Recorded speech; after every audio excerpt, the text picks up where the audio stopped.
আজকের recipe mix সবজি। কড়াইতে সর্ষের তেল, পাঁচফোড়ন, পেঁয়াজ কুচি, এরপর কচু দিয়ে 3-4 মিনিট ভেজে নেব।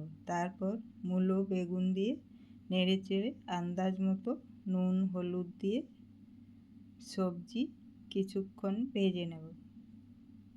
সবজি একটু ভাজা ভাজা হয়ে গেলে তার মধ্যে আদা রসুন কাঁচা লঙ্কা বাটা, টমেটো কুচি, জিরে গুঁড়ো, ধনে গুঁড়ো নেড়ে চেড়ে ঢাকা দিয়ে সবজিটা কিছুক্ষণ ভেজে নেব।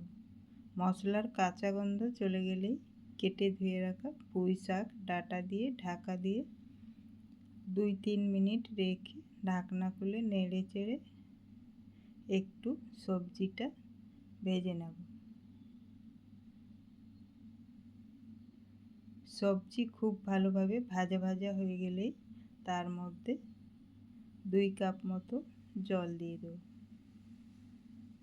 জল দিয়ে নেড়ে চেড়ে ঢাকা দিয়ে সবজি সিদ্ধ হওয়া পর্যন্ত রান্না করব। সবজি পুরো সিদ্ধ হয়ে গেলেই নেড়ে চেড়ে নামিয়ে নেব। আজকের রেসিপি পুঁই শাক ডাঁটা মূলো বেগুন দিয়ে সবজি রেডি।